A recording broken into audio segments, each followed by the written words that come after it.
আসসালামু আলাইকুম ওয়া রাহমাতুল্লাহ।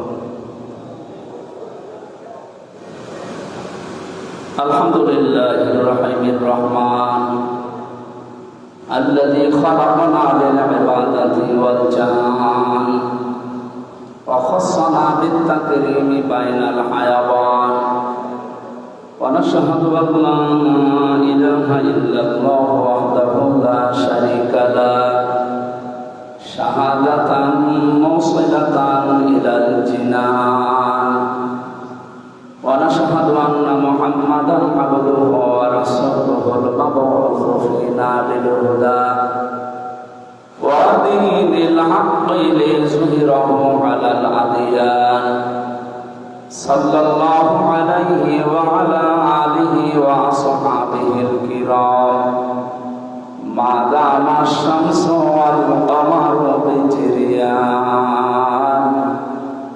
ওয়ান নাজমু ওয়াশ শাজারু ইয়াসজুদান ওয়াস সামাa'u রাফa'aha ওয়া ওয়াদা'al মিজান ফাকাদ ক্বালা আল্লাহু তাআলা ফি কালামিহিল মাজিদ ওয়া বুরহানিহিত তাওহীদ أعوذ بالله من الشيطان الرجيم بسم الله الرحمن الرحيم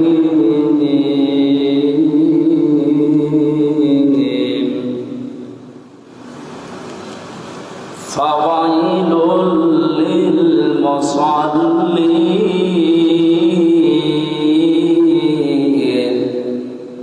الذين هم عن صلاتهم ساهون الذين هم يراءون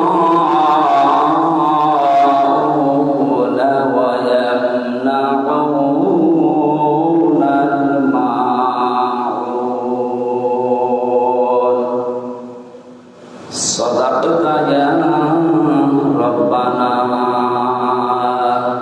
اللهم صل على محمد وآله وصحبه وبارك وسلم আলহামদুলিল্লাহ। প্রশংসা আদায় করছে আমাদের মালিক মহান রব্বুল ইজ্জাত ওয়াল জালালের দরবারে, যিনি পবিত্র জিলহজ মাস জমার দিন আজানের সাথে সাথে তার ঘর মসজিদে আসার তৌফিক আমাদেরকে ভিক্ষা দিবেন। আলহামদুলিল্লাহ। কোরআনে কারিমে আল্লাহ জানিয়েছেন, ইয়া আইয়ুহাল্লাযীনা আমানু ইযা নুদিয়া লিস-সালাতি মিন ইয়াউমিল জুমআতি ফাসআউ ইলা যিকরিল্লাহি ওয়া যারুল বাই' যালিকুম খায়রুল লাকুম ইন কুনতুম তা'লামুন। ওহে যারা ঈমানের দাবি করো, জমার দিন, বিশেষ করে জমার দিন যখন আজান দেওয়া হয়, দুনিয়ার সব কাজ কাম বাদ দিয়ে নামাজের জন্য তোমরা দৌড়াও। বেচা কিনা, ব্যবসা বাণিজ্য, ক্ষেত খামারে কাজ কাম যত কিছু আছে সব বন্ধ করে নামাজের জন্য দৌড়াও। যালিকুম খায়রুল লাকুম, এটাই তোমাদের জন্য উত্তম, ভালো হবে, এটাই তোমাদের জন্য কল্যাণ হবে। ইন কুনতুম তা'লামুন, যদি তোমরা জানো। সম্মানিত মুসল্লিকরাম, আমরা আয়াতটা পড়ার পরে কিছু বিষয় এখান থেকে নিতে চাই। আল্লাহর ঘোষণা ছিল এটা, জমার দিন আজান হওয়ার সঙ্গে সঙ্গে সব কাজ কাম বাদ দিয়ে নামাজে আসতে বললেন আল্লাহ। এখানে জিকির মানে নামাজ। 1.5-2 ঘন্টা সময় লেগে যায় জমার দিন একেবারে শুরু থেকে শেষ পর্যন্ত নামাজের যত অনুষ্ঠান আদি আছে, কার্যক্রম সব শেষ করতে। আল্লাহ বলেন এটা উত্তম হবে কাজ কাম বাদ দিয়ে যদি আসতে পারো। আমরা চিন্তা করলাম যে কাজ কাম বাদ দিয়ে আসার পরেও আমাদের জন্য কল্যাণ হবে, উত্তম হবে, ভালো হবে, আমাদের উপকার হবে। কেন? কারণ যেই সমাজে নামাজ নেই, নামাজের শিক্ষা নেই, ওখানে যদি কেউ 5 লক্ষ টাকা 1 ঘন্টায় উপায় করে, ওই টাকা নিয়ে তার নিজের প্রতিষ্ঠান থেকে যদি বাড়ি পর্যন্ত আসতে চায়, যে সমাজে নামাজ নেই, যে রাষ্ট্রে নামাজ নেই, সেখানে চুরি আছে, ডাকাতি আছে, ছিনতাই আছে, রাহাজানি আছে, প্রতিমধ্যে যদি তাকে ধরে, সে যদি অর্থ দিতে না চায়, তাকে মেরেও ফেলতে পারে। তার টাকা তো সম্পদ তো নেবেই, তাকে মেরেও ফেলতে পারে। কিন্তু যে সমাজে নামাজ আছে, নামাজের শিক্ষা আছে, ওই সমাজে যদি ও ঘন্টায় 5 লাখ না 10 লাখ টাকা উপায় করে বৈধ পন্থায়, এই টাকাগুলো নিয়ে তার প্রতিষ্ঠান থেকে যদি বাড়িতে যেতে চায়, তার মনের ভেতরে শুধু আল্লাহ বাদে আর কারো ভয় থাকার কথা না। আল্লাহ তাআলা এইটা জানিয়েছিলেন যে নামাজের পরিবেশ যদি সৃষ্টি হয়, নামাজ যদি কায়েম হয়, তাহলে ওই সমাজে চুরি, ডাকাতি, রাহাজানি, ছিনতাই এগুলোর কোনো ভয় থাকবে না। তুমি ঘন্টায় 10 লাখ টাকা উপায় করলেও বাড়ি নিয়ে যাবে নির্বিঘ্নে, নিশ্চিন্তায়। এই জন্য নামাজের এত গুরুত্ব দিয়েছেন। অন্যান্য নামাজেরও গুরুত্ব আছে। জমার দিন বিশেষ করে এটা গরিবদের ঈদের দিন বলা হয়। গরিব মানুষ আমরা যারা আছি এদেশে, 6000 কিলোমিটার দূর এখান থেকে মক্কা মদিনা, এত দূর যেয়ে হজ করা প্রতিদিন তো সম্ভব না। জমার দিন যখন মানুষ আসে মসজিদে, এটা গরিবদের জন্য ঈদের দিন বলা হয়েছে। বলেন সুবহানাল্লাহ। আজকে নামাজের জন্য এসে কোনো মানুষ যদি সামনের কাতারে হড়োহড়ি না করে শান্তশিষ্ট ভাবে বসতে পারে, নবীজি বলেন তাকে একটা উট কোরবানি করার সওয়াব দেওয়া হয়। এটা উটের নাম কত বলেন? 15-20 লাখ টাকা। আপনি শুধুমাত্র আজানের সঙ্গে সঙ্গে এসে প্রথম কাতারে একটু বসেছিলেন নামাজের উদ্দেশ্যে, 15 থেকে 20 লাখ টাকা আল্লাহ রাস্তায় সাদকা করার সওয়াব অলরেডি আমরা অনেকে পেয়ে গেছি, আলহামদুলিল্লাহ।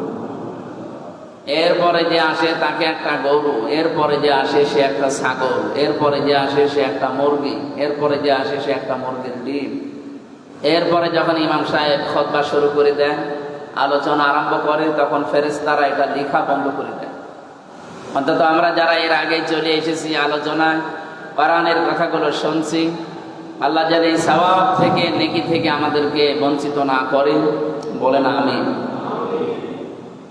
তাহলে জমার দিনের গুরুত্বটা বুঝলাম, যে সব কাজ কাম বাদ দিয়ে কেন নামাজে আসতে হয়। কারণ নামাজের পরিবেশ না থাকলে ওখানে নিরাপদ থাকা যায় না। এই জন্য আল্লাহ দিয়েছেন যালিকুম খায়রুল লাকুম, এটা উত্তম হবে তোমাদের জন্য। বললাম এর ভেতরে ভালো কিছু লুকিয়ে আছে।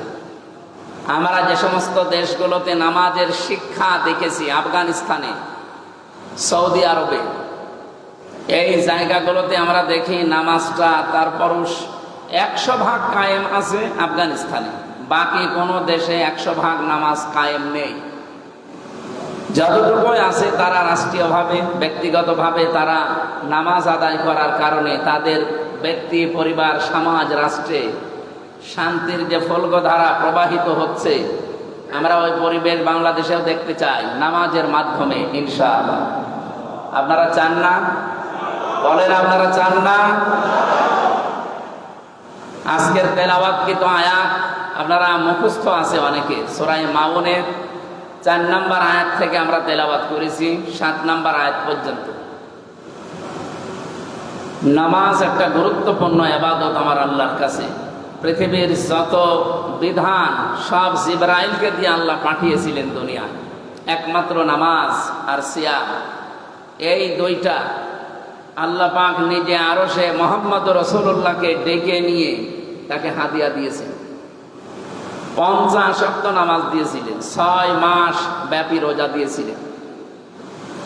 বিশ্বনবী যখন আসছিলেন আরশ থেকে, প্রতিমধ্যেই জালিলুল কদর নবী হযরতে মুসা পয়গম্বরের সাথে দেখা, ডাক দিয়ে বললেন, ইয়া রাসূলুল্লাহ সাল্লাল্লাহু আলাইহি সাল্লাম, আপনি আল্লাহর সাথে দিদারে গিয়েছিলেন, তার বাড়িতে মেহমান হয়ে।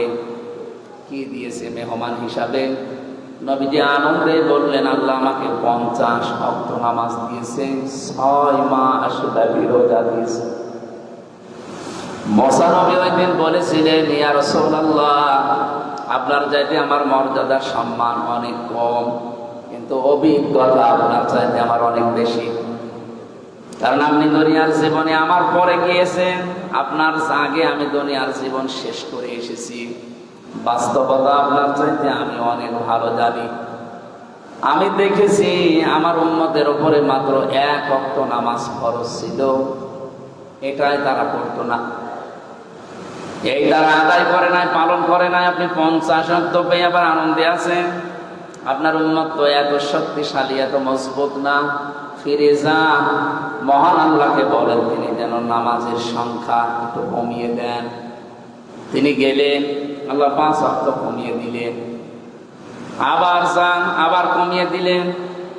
এভাবে কমাতে কমাতে 5 ওয়াক্ত এসে দাঁড়িয়েছে।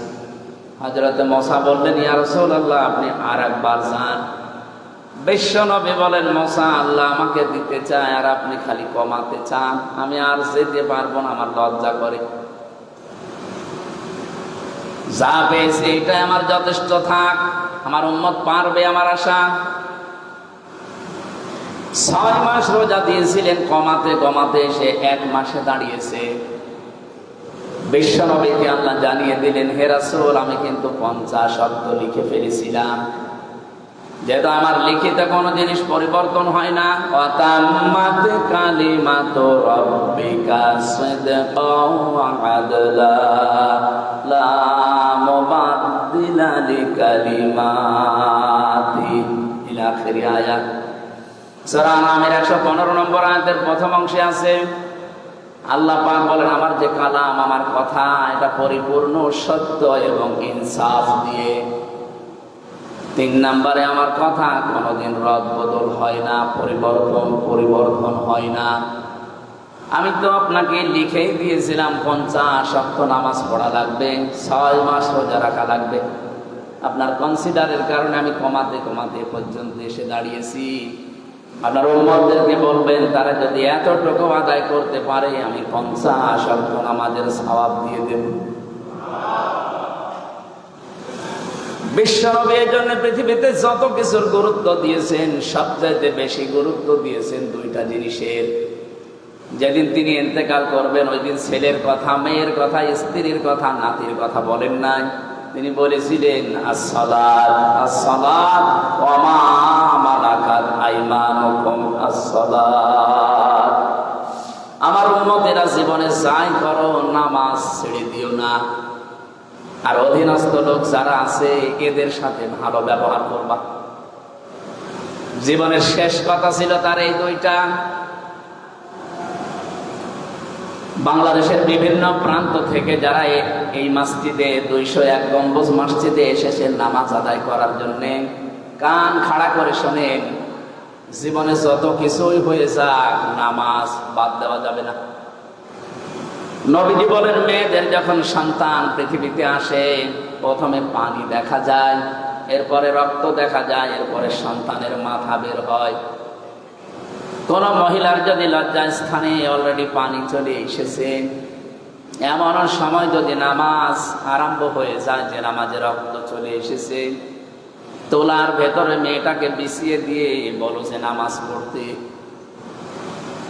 আমার মুসলমান ভাইরা, কত গুরুত্বপূর্ণ আপনি চিন্তা করেন। যেখানে জীবন মরণ নিয়ে টানাটানি, সন্তানের মাথা অলরেডি বের হয়ে গেছে, এত বড় কঠিন পরিস্থিতিতে যে আল্লাহ আমাদেরকে নামাজ পড়তে আদেশ দিতে পারেন, আমরা যারা সুস্থ সবল ভালো মানুষ নামাজ পড়ি না। আল্লাহ বলেন, যারা সুস্থ থাকার পরেও নামাজ পড়ে না, আমি আল্লাহ নিজে তাদের দায়িত্ব ছেড়ে দেই। বলেন নাউজুবিল্লাহ। জীবনের শেষ দিন তিনি এই কথা বলার পরে যখন অসুস্থ হয়ে একেবারে বিছানাগত,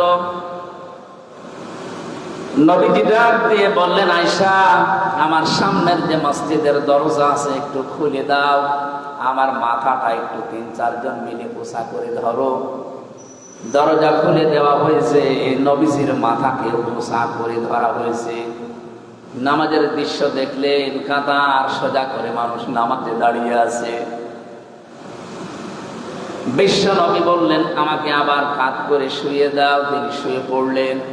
হযরতে আয়েশা বলেন, হে রাসূল, আপনি নামাজের দৃশ্য দেখে কাঁদতেছেন, চোখের কোণায় আপনি পানি দেখতে পাচ্ছি, কাঁদেন কেন? এটা তো কাঁদার দৃশ্য না। নবীজি বলেন, আয়েশা, এটা আমার দুঃখের পানি না, এটা আমার তৃপ্তির পানি। এই নামাজ কায়েমের জন্য উহুদের ময়দানে আমার দাঁত ভেঙে গেছে, আমার মাথার ভেতরে কড়া পর্যন্ত প্রবেশ করেছে। কত জায়গায় সাহাবায়ে কেরাম জীবন দিয়েছে, আমার শরীর থেকে রক্ত পর্যন্ত ঝরেছে তায়েফের ময়দানে। আজকে যে দৃশ্যটা দেখলাম নামাজে, আমার মন বলতেছে কিয়ামত পর্যন্ত আমার উম্মত দুনিয়ায় যারা আসবে এভাবে কাতারবদ্ধ হয়ে তারা জামাতে নামাজ আদায় করবে। এই উদ্দেশ্য নিয়ে এখানকার যিনি দায়িত্বে আছেন জনাব রফিকুল ইসলাম, বীর মুক্তিযোদ্ধা, এবং তার ভাই মাওলানা হুমায়ুন কবির সহ তার পরিবারস্থ লোকরা এই মসজিদটা এলাকার মানুষকে সাথে নিয়ে বানিয়েছে জামাত কায়েম করার জন্য। নামাজের জামাত। কিসের নামাজ? কিসের জামাত বলেন তো? নামাজের জামাত। আল্লাহ পাক জানিয়েছেন কোরআনে, ওয়াকিমুস সালাতা ওয়া আতুস যাকাতা ওয়ারকাউ মা'আর রাকিঈন। সূরা বাকারার ভেতরে এসেছে তোমরা নামাজ কায়েম করো, সম্পদ থাকলে যাকাত আদায় করো, আর রুকুকারীদের সাথে রুকু করো, তার মানে জামাতবদ্ধ হয়ে নামাজ পড়ো। এখানে জামাতবদ্ধ হয়ে নামাজ আদায় করা এটা কিন্তু ফরজ। কোন কোন ইমাম বলেছে এটা ওয়াজিব। ইমাম আবু হানিফা রাহমাতুল্লাহ আলাইহির মত, নামাজ আদায় করা জামাতে এটা যে কত বড় গুরুত্বপূর্ণ কাজ। একজন অন্ধ পর্যন্ত এসে রাসূলুল্লাহকে বলেছিল, হে রাসূল, মসজিদ থেকে আমার বাড়ি একটু দূরে, আমি তো সবসময় সাথী সঙ্গে পাই না, মানুষজন পাই না, আমি তো একা একা চলতেও পারি না। নামাজের জামাতের যে গুরুত্বের কথা আপনি বলছেন, আমি তো এগুলো পাবো না, আমাকে একটু ছাড় দেওয়া যায় না, রুখসত দেওয়া যায় না? নবীজি বললেন, ঠিক আছে, তোমাকে ছাড় দিলাম, রুখসত দিয়ে দিলাম, যাও। লোকজন না পেলে তোমার মসজিদে আসার দরকার নেই, বাড়িতেই নামাজ পড়ে নিও।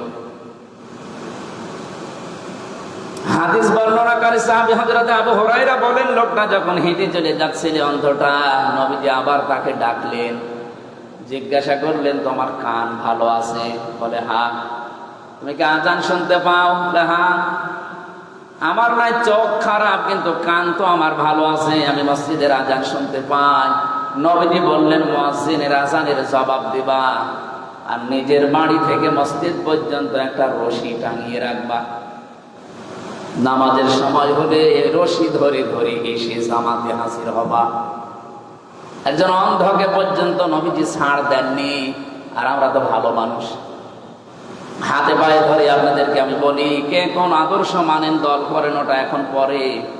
আল্লাহর বান্দা থাকতে চাইলে আপনাকে নামাজ মাস্ট বি পড়া লাগবে। নবীজি বলেন, কাফের বান্দা আর মুসলমান ইমানদার বান্দার ভেতরে পার্থক্যই এই নামাজ। যে নামাজ পড়ে সে মুসলমান, আর যে নামাজ পড়ে না সে কাফের হয়ে গেল। বলেন নাউজুবিল্লাহ। কোরআনে কারীম জানিয়েছে, সূরা তাহা 132 নম্বর আয়াতে আছে, ওয়া'মুর আহলাকা বিস-সালাতি ওয়াসতাবির আলাইহা লা নাসআলুকা রিজকা নাহনু নারযুকুকা ওয়া আকিবাতু লিত-তাকওয়া। হ্যাঁ নবী, আপনি নিজে নামাজ আদায় করেন, পরিবারস্থ লোকদেরকে আপনি আদেশ দেন তারাও যেন নামাজ পড়ে। আমি আপনার কাছে রিজিক চাই না, রিজিক আমি আপনাকে নিজেই দান করে থাকি। আর শুভ পরিণাম যারা মুত্তাকি, তাকওয়া অবলম্বন করে জীবন চালাবে, তাদের জন্য অপেক্ষা করছে।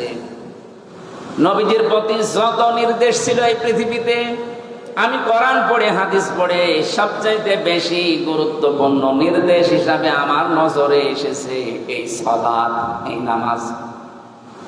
এজন্য আহ্বান জানাবো, জীবনে আর যাই করে নামাজ ছেড়ে দেওয়া যাবে? অনেকে বলে আমি শেষ বয়সে নামাজ আরম্ভ করব। নামাজ ভালো কাজগুলো যখন শুরু করব, আগে অন্যায় কাজ ছেড়ে দেই, এরপরে নামাজ শুরু হবে না। খারাপ কাজ কোনদিন ছেড়ে দিয়ে নামাজ আরম্ভ করবেন, এটা শয়তান জীবনও আপনাকে সুযোগ করে দেবে না। আপনাকে অন্যায় কাজ করার পাশাপাশি নামাজ যদি আরম্ভ করেন, নামাজই আপনাকে অন্যায় কাজ থেকে বাঁচাবে। সাহাবী এসে বলে, হে রাসূল, একজন নামাজও পড়ে চুরিও করে, নামাজ পড়ে মিথ্যা কথা বলে। নবীজি বললেন, তাকে চুরি করতে দাও, নামাজ পড়তে দাও, অতি শীঘ্রই তার নামাজ তাকে অন্যায় কাজ থেকে বাঁচিয়ে রাখবে। বলেন সুবহানাল্লাহ। নবীজির এই কথার পরিপ্রেক্ষিতে আল্লাহ কোরআনে কারিমে আয়াত নাযিল করে ঘোষণা দিলেন, ইন্নাস সালাতা তানহা আনিল ফাহশাই ওয়াল মুনকার ওয়ালা যিকরুল্লাহি আকবার আল্লাহু ইয়ালামু মা তাসনাউন। অবশ্যই নামাজ। আল্লাহ শুধু সালাত দিতে পারতেন, ইন্না লাগিয়েছেন। বাংলার মুসলমানেরা, আল্লাহ যদি গ্যারান্টি দেয় কোন বিষয়ের, এর গুরুত্ব যে কত বেশি আমাদের মাথায় ধরবে না। আল্লাহ বলেন অবশ্যই নামাজ মানুষদেরকে অন্যায় অশ্লীল অবৈধ কাজ থেকে বিরত রাখে। আর যত জিকির দুনিয়ায় আছে, সব চাইতে বড় জিকির হচ্ছে নামাজ। তোমরা যা করো সব বিষয়ের খবর রাখেন কে? আরো জোরে বলেন কে? হযরতে মুসা নবীকে আল্লাহ যেদিন নবুয়ত দান করেন, কোন কথা তাকে আল্লাহ বলেননি, সর্বপ্রথমে নির্দেশ দিয়েছিলেন এইটা, ইন্নানি আনাল্লাহু লা ইলাহা ইল্লা আনা ফা'বুদনি ওয়া আকিমিস সালাতা লিযিকরি। অবশ্যই আমি আল্লাহ, আমি বাদে আর কেউ নেই, সুতরাং ইবাদত যদি করাই লাগে আমার ইবাদত করবা। ওয়ালা যিকরুন ওয়া আকিমিস সালাতা লিযিকরি, আর আমার স্মরণের জন্য, আমাকে মনে রাখার জন্য নামাজ কায়েম করবা। বাংলার মুসলমানেরা, নামাজ এই জন্য গুরুত্বপূর্ণ একটা বিধান আল্লাহর পক্ষ থেকে এসেছে, সেটা আদায় করার জন্য আমরা আজকে মূলত এখানে এসেছি। আমি এসেছি কুষ্টিয়া থেকে, কেউ এসেছে দিনাজপুর থেকে, চট্টগ্রাম থেকে, কত জায়গা থেকে আজকে টাঙ্গাইল, ভুয়াপুর, কি গোপালপুর, এই এলাকাতে 201 গম্বুজ মসজিদে যারা আসলে আর একবার খুশি হয়ে বলেন আলহামদুলিল্লাহ। জাহান্নামে যাওয়ার যত কারণ আছে, আমি কোরআন শরীফের ভেতরে যত কারণ পেয়েছি জাহান্নামে মানুষ যাবে, তার ভেতরে অন্যতম কারণ হচ্ছে নামাজ ছেড়ে দেওয়া। কেউ যদি নামাজ ছেড়ে দেয়, সে যে জাহান্নামে যাবে, এটা আল্লাহর ফতোয়া, সূরা মুদ্দাসসিরে আছে। রব্বুল আলামিন বলেন, মা সালাকাকুম ফি সাকার ক্বালু লাম নাকু মিনাল মুসাল্লিন ওয়া লাম নাকু নুতঈমুল মিসকিন ইলা আখির আয়াত। বাংলার মুসলমানের একটু খেয়াল করেন, এখানে এতদিন এই আয়াত শুনেছেন আপনি, কিন্তু আজকে নতুন ভাবে শুনবেন। আল্লাহ বলেন জাহান্নামের ফেরেশতা মালিক, দারোয়ান যিনি দাঁড়িয়ে আছে গেটে, এই সাকার নামে একটা দরজা আছে জাহান্নামের, এটা ভয়ঙ্কর একটা দরজা। এখানে যত মানুষ যাবে, ফেরেশতা জিজ্ঞাসা করবে, কেন জাহান্নামে আসলেন? এই জায়গাটা তো ভালো না। যতগুলো মানুষ জাহান্নামে যাচ্ছে, ওই দলের সবাই বলবে লাম নাকু মিনাল মুসাল্লিন, আমরা মুসাল্লি ছিলাম না, নামাজ পড়তাম না।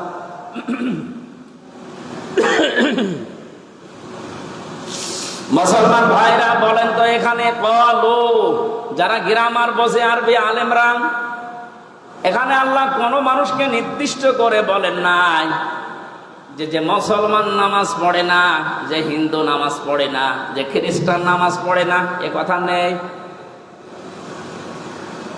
যেহেতু আল্লাহ ক্বালু লাম নাকু মিনাল মুসাল্লিন দিয়েছেন, যারা নামাজ পড়ে না তারা সবাই এক বাক্যে এই কথা বলবে যে জাহান্নামে সাকারে এসেছি, আমরা নামাজ পড়তাম না। তাই আমার প্রশ্ন হচ্ছে, ইহুদিরা নামাজ পড়ে?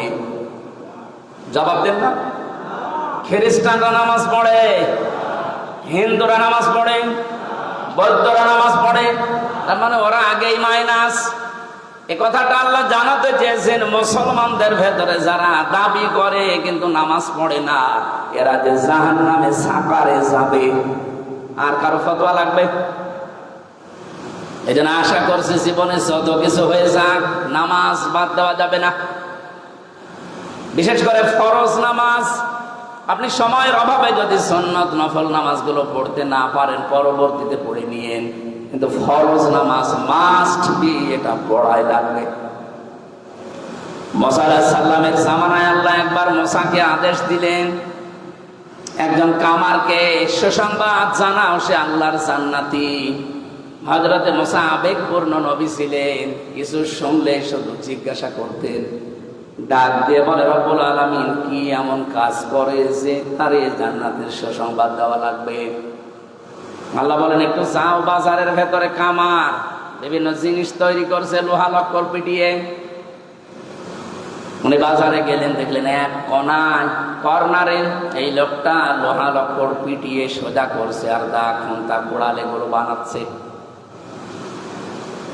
অনেকক্ষণ লক্ষ্য করে দেখলেন, দেখি লোকটা করে কি।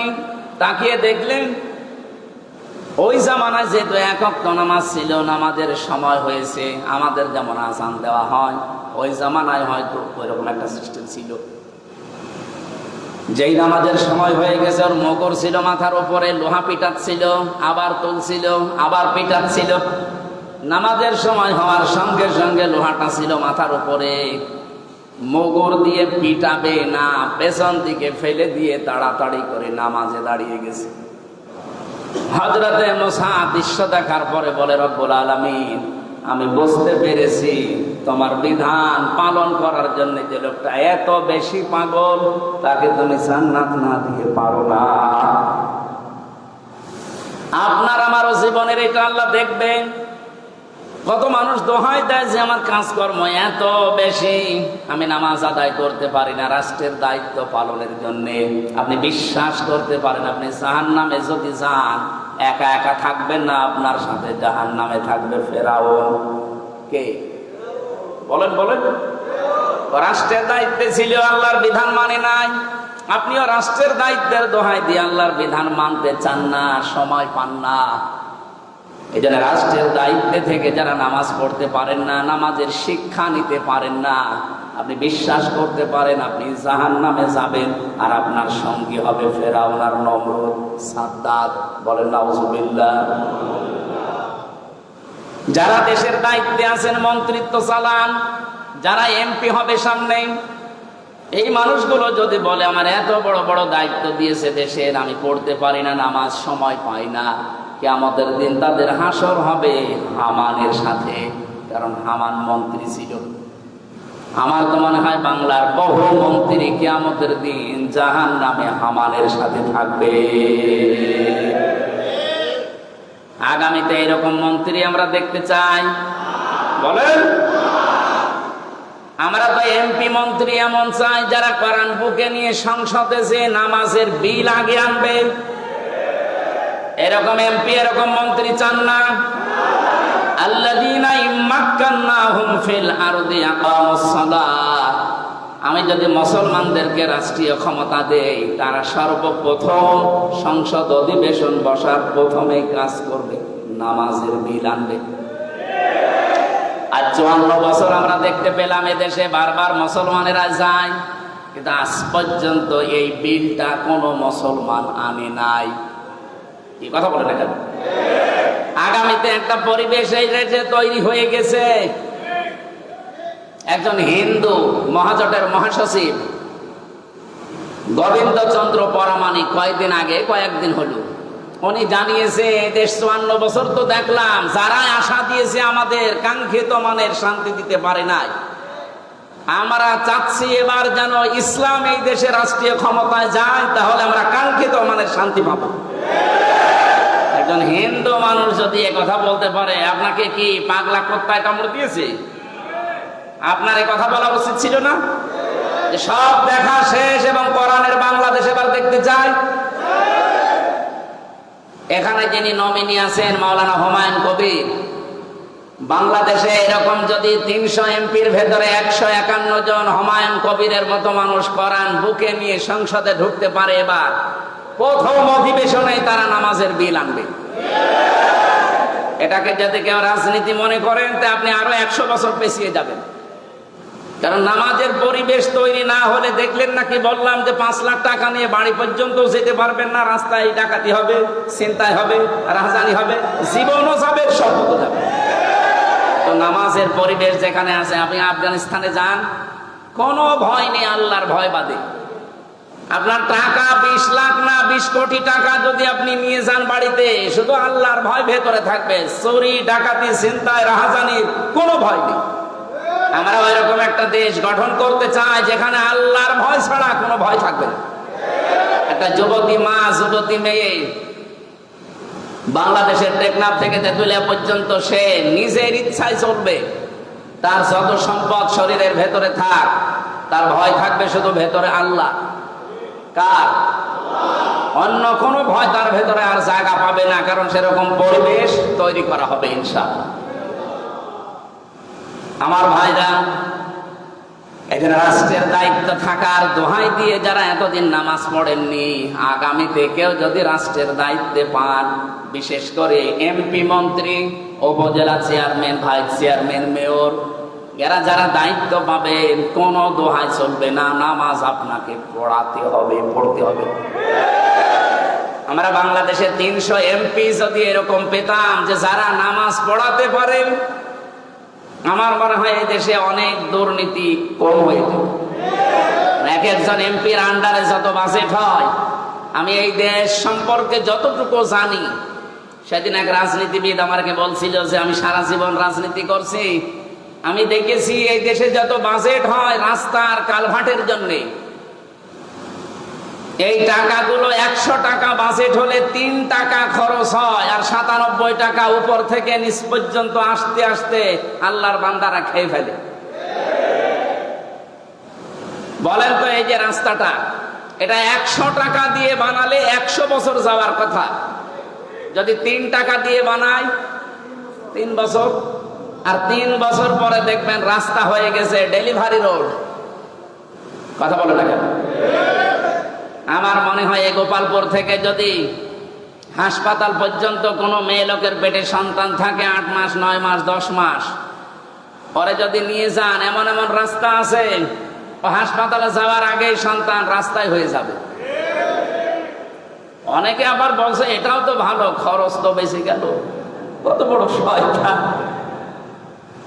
আমি একথা আন্দাজে বলছি না, গ্যারান্টি আছে এবং আমার কাছে তথ্য আছে। আমার দাদা নিজে চেয়ারম্যান ছিলেন, উনি আমারে বলতেন বেঁচে থাকা অবস্থায় যে যত টাকা বাজেট হয় রাস্তার জন্য, সবগুলো যদি আমরা খরচ করতে পারতাম, ডানে বামে যদি না যেত, এদেশে 1 ইঞ্চি রাস্তা কাঁচা থাকার কথা না।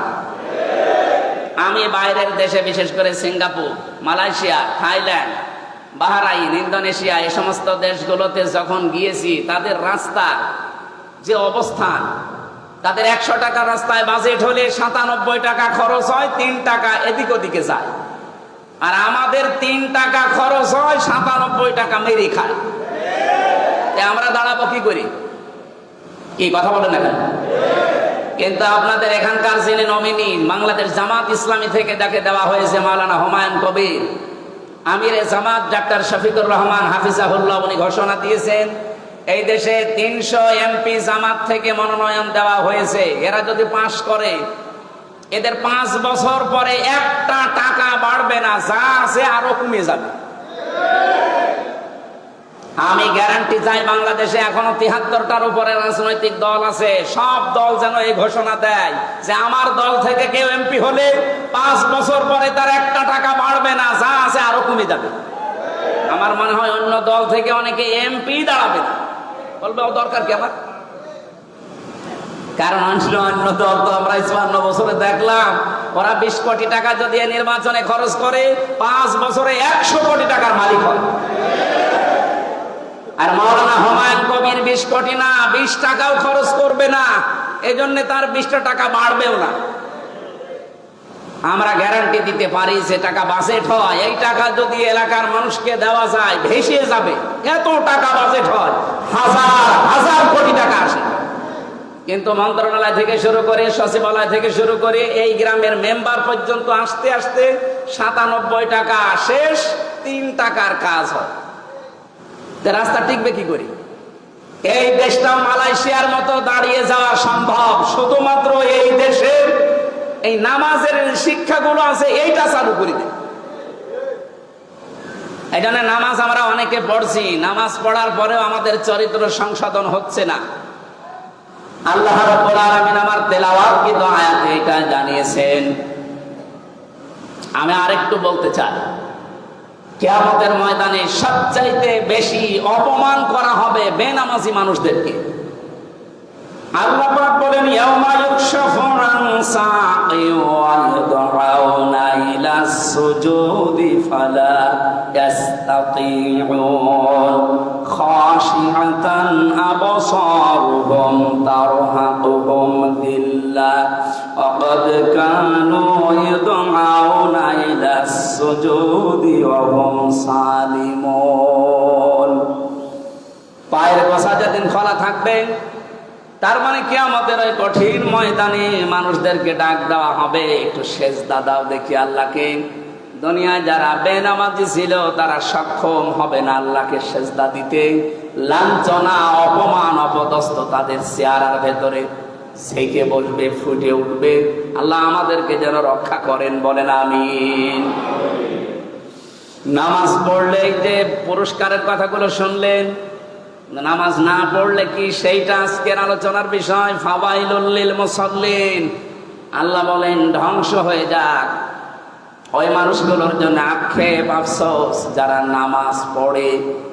এতক্ষণ তো না পড়লে কি হয় শুনলেন, এখন শুনছি নামাজ পড়লেও সমস্যা। ফাওয়াইলুল লিল মুসাল্লিন, মুসল্লিদের জন্য আক্ষেপ আফসোস, মুসল্লিরা ধ্বংস হয়ে যাবে। তাহলে মুসল্লি না হওয়াই ভালো ছিল। নামাজ না পড়লে এতক্ষণ শুনলেন কি কি হয়, কত রকমের যন্ত্রণা সামনে আসতেছে। আর নামাজ পড়লেও সমস্যা। কোন নামাজ পড়লে সমস্যা? আল্লাযীনা হুম আন সালাতিহিম সাহুন, ওই নামাজিগুলোর জন্য ধ্বংস, ওই নামাজিগুলোর জন্য আক্ষেপ আফসোস যারা নামাজ সম্পর্কে উদাসীন, বেখবর। সাহুন শব্দের ব্যাখ্যা আমি তাফসিরে পেয়েছি চারটা, এদিকে তাকান। এই পৃথিবীতে যারা নামাজ পড়ে কিন্তু চারটা বিষয় তারা মানে না, ওই মানুষগুলো নামাজ পড়েও ধ্বংস হবে, জাহান্নামে যাবে। এক নম্বরে নামাজের ভেতরে যাদের খুশু খুজু নেই। প্রশ্ন আসতে পারে, খুশু খুজু এটা কি?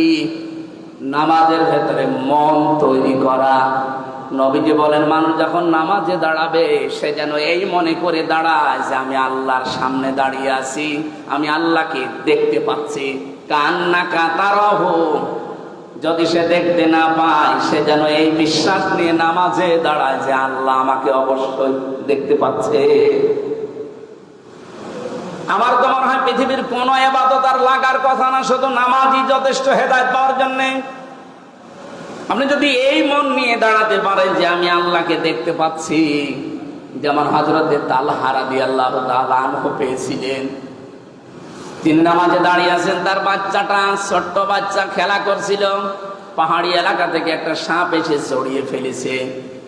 নামাজ শেষ পর্যন্ত নামাজে আছে, স্বামী নামাজে আছে, স্ত্রী চিন্তা করলেন রাখা যাচ্ছে না, কি করা যায়। আশপাশের লোকজন নিয়ে এসে সাপটাকে মেরে বাচ্চাটাকে বিপদ মুক্ত করে বসে আছে। নামাজ শেষ করে তিনি জিজ্ঞাসা করলেন, স্ত্রী এতগুলো মানুষ বাড়ির ভেতরে কি করেন?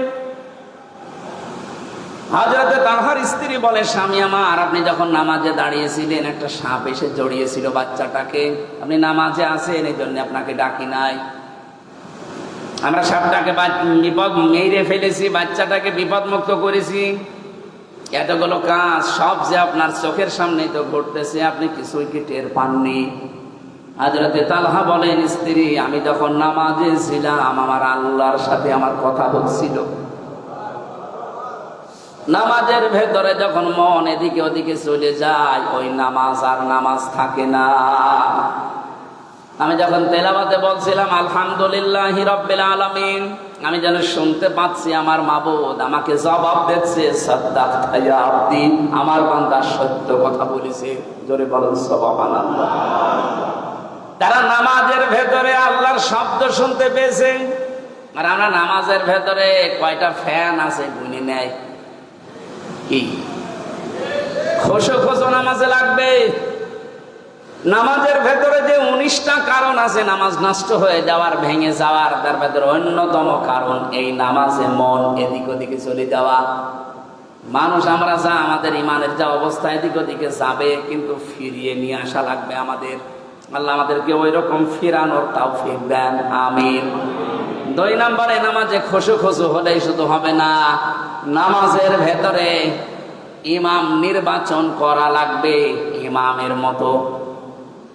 এখান থেকে নামাজ শিক্ষা দেয় আমাদের ব্যক্তি, পরিবার, সমাজ আর রাষ্ট্র চালাতে।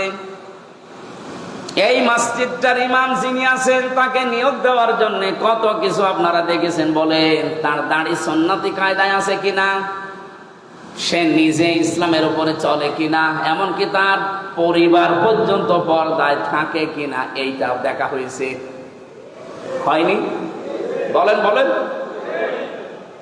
অথচ বাস্তবতা আমরা এইটা যদি আর সমাজে আর রাষ্ট্রে নিয়ে যেতে পারতাম, যে একটা মসজিদের ইমাম মাত্র 1 ঘন্টা নামাজ পড়ায় 24 ঘন্টার ভেতরে, 24 ঘন্টায় মাত্র 1 ঘন্টা তার দায়িত্ব নামাজ আদায় করানো।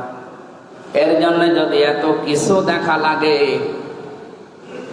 তারপরেও তো বাংলাদেশে কোনো মসজিদের ইমাম খতিবের কাছে কোনো বাজেট আসে না। আসে? বলেন বলেন।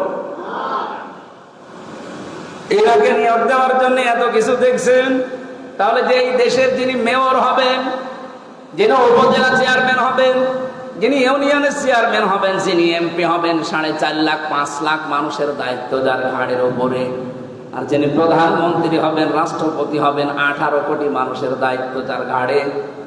যে সচিবের কাছে, ডিসির কাছে, এসপির কাছে, টিওনোর কাছে, ওসির কাছে, বিশেষ করে রাষ্ট্রের দায়িত্বে যারা আছে, জনগণের প্রতিনিধি, কত টাকা তার কাছে বাজেট আসবে আপনি বলেন? এই লোকটার চরিত্র আপনাদের ইমাম মুফতি আব্দুল্লাহ সাহেবের চাইতে 100 গুণ ভালো হওয়া লাগবে। এইটা এসেছিল নামাজ শিক্ষা দেওয়ার জন্য। এই শিক্ষাটা আজ আমরা নিতে পারি না। এই শিক্ষার কথা বলতে গেলে তখন রাজনীতি বলে। এইটা 54 বছর নিতে পারেনি, এই জন্যই তো এত দুর্নীতি। আমরা আগামী থেকে এই দৃশ্য আর দেখতে চাই না। নামাজের এই দ্বিতীয় পয়েন্ট যেটা, এটা আমাদের সময় এসে গেছে। ইমাম সাহেবের যদি এত কিছু দেখা লাগে, তার মাথা থেকে পা পর্যন্ত, আগামীতে যিনি ভোটে দাঁড়াবে তাকে ভোট দেওয়ার আগে ভাববেন যে ওর মাথা থেকে পা পর্যন্ত কি দেখার মতো আছে, নাকি খোঁজ খবর নেওয়া দরকার। আমার মনে হয় বাংলাদেশে আর কিচ্ছু লাগবে না। নামাজের এই 4টা শিক্ষা যে আছে, এগুলো মেনে নিলে এদেশে ইসলাম আগামীতে কায়েম হতে বাধ্য। আর কিচ্ছু লাগবে না, কারণ 92% মুসলমান এখানে। অন্যান্য ধর্মের যারা আছে তারাও চাচ্ছে যে ইসলাম আসুক, আমরা নিরাপদে থাকতে পারবো।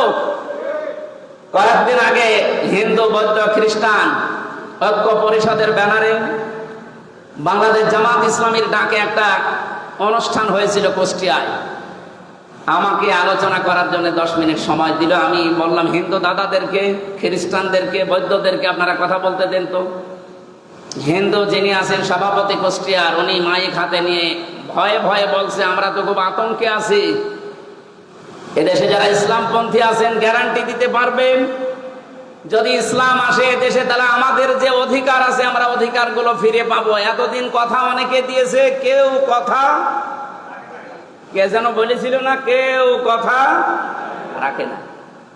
আমরা ওই দিন গ্যারান্টি দিয়েছি, ইসলাম যদি সত্যি এবার আসে, সংখ্যালঘু সংখ্যাগুরু বলে বাংলাদেশে কিছু থাকবে না। সবাই এই দেশের বৈধ এবং সম্মানিত নাগরিক আমরা। আর আমাদের সম্মান সরাসরি দিয়েছে আমাদের আল্লাহ। ওয়ালাকাদ কাররামনা বানি আদম, বনি আদম সন্তানের সম্মান কে দিয়েছে? আল্লাহ বলেননি ওয়ালাকাদ কাররামনা বানি মুসলিমিন, আমি মুসলমান সন্তানদের সম্মান দিয়েছি না। বনি আদম সন্তান যারা, তারাই সম্মানিত। কিন্তু দুঃখজনক হলো সত্য, এই 54 বছরে সবচাইতে বেশি সিনিমিনি খেলা হয়েছে এই আদম সন্তানের সম্মান নিয়ে। সম্মানিত মানুষদের কোন সম্মান ছিল? বলেন। আপনাদের এই আসনের সাবেক মন্ত্রী যিনি, আলহাজ আব্দুল সালাম পিন্টু ভাই, নাম শোনেননি? এই লোকটা 17 বছর জেল খেটে আমার সাথে ছিল 3 বছর, পাশাপাশি বিল্ডিং এ ছিলাম। উনি ছিল 2 নম্বরে, আমি ছিলাম 4 নম্বরে। এই যে এই মানুষটা 17 বছর জীবন থেকে হারিয়ে গেল তার, এখন তিনি খালাস পেয়েছেন। খালাস পাওয়া মানে তার দোষ খুঁজে পাওয়া যায়নি। আমাকে 3 বছর পরে ছেড়ে দিয়েছে, আমার মামলা খারিজ করে দিয়েছে। আদালত কর্তৃক প্রমাণিত যে আমার বিরুদ্ধে মিথ্যা ছিল, যা রিপোর্ট সবগুলো বানোয়াট, একটাও সত্য না, এই জন্য খালাস দিয়েছে। তাহলে 3টা বছর আমার জীবন থেকে কেটে নিলেন, আপনি 3টা বছর ফেরত দিতে পারবেন? পেন্টো সাহেবের জীবন থেকে 17 বছর ছিনিয়ে নিলেন, ফেরত দিতে পারবেন? বলেন। এই জন্য আমরা চাচ্ছি আগামী থেকে যে মানুষগুলো ভয়ে ভয়ে যারা কাজ করে, ভয়ে ভয়ে আছে, এই মানুষগুলো যে বলছে আমাদের অধিকার আমরা ফিরে পেতে চাই, ইসলাম আসলে যার যে অধিকার সেটা ফেরত পাবেন, যেহেতু আল্লাহ সম্মান দিয়েছেন, এটা মানুষের বানানো না। আগামীতে বাংলাদেশে মানব সন্তানের সম্মান নিয়ে কেউ যেন সিনিমিনি খেলতে না পারে, সেই রাস্তা আবিষ্কার করা লাগবে। আর এটার জন্য একমাত্র শুধুমাত্র কেবলমাত্র পথ ইসলাম। ইসলামের বাইরে কোনো পথে আপনি এই সম্মান দিতে পারবেন না। ইসরায়েলের মতো এরকম মহা প্রতারক একটা জাতি ইহুদি, এই পৃথিবীর নিকৃষ্ট মানুষ এই নেতানিয়াহু, এতদিন পর্যন্ত ফিলিস্তিনে যে ধ্বংসযজ্ঞ, হত্যাযজ্ঞ, এই লীলা কাণ্ড চালিয়েছে, কেউ কিছু বলে নাই দুনিয়ায়। এখন ইরানের হাতে পড়েছে, টের পাচ্ছে। কালকে থেকে আরম্ভ হয়েছে, বলছে কেন্দ্রে বাসি, ছেড়িয়ে দে মা, কেন্দ্রে বাসি, যুদ্ধ বন্ধ করেন, আমরা শান্তি চাই, আমাদেরকে ফরগিভ আস, মাফ করে দে। কিসের মাফ? কোনো মাফ নেই। সারা বিশ্বের মুসলমানদেরকে আহ্বান জানাবো, 57টা মুসলিম রাষ্ট্রের প্রধান যারা আছেন, অমুসলিম যারা, রাশিয়া, উত্তর কোরিয়া, চীন, এরা পর্যন্ত এখন সাপোর্ট দিচ্ছে ইরানকে, যে চালান আপনারা। তারা মানবিকতার কারণে যদি সাপোর্ট দিতে পারে, আমরা ইমানের কারণে 57টা মুসলিম দেশ সাপোর্ট দিতে পারবো না? এখন এই আকীদার প্রশ্ন বাদ দেন, সব সময় আমরা থাকবো জালেমের বিরুদ্ধে, মাজলুমের পক্ষে। সুতরাং ইরান যা করছে, পৃথিবীর নিকৃষ্ট জাতি ইহুদিদের মানচিত্র যেন দুনিয়ায় না থাকে, আমরা এইটা চাই।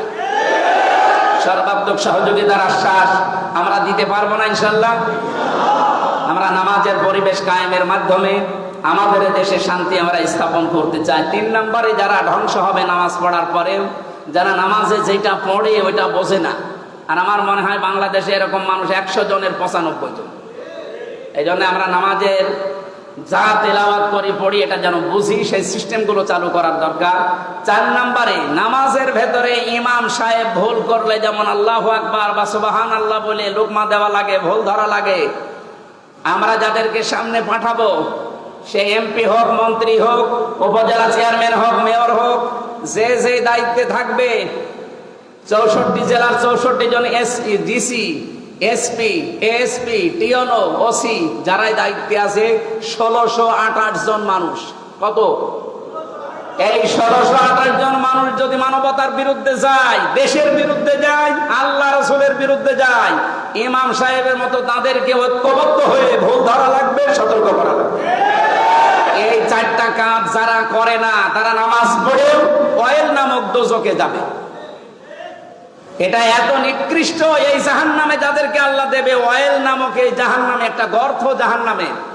নবীজি বলেন এই জাহান্নামে যারা যাবে তাদের চামড়া মোটা হবে 400 কিলোমিটার।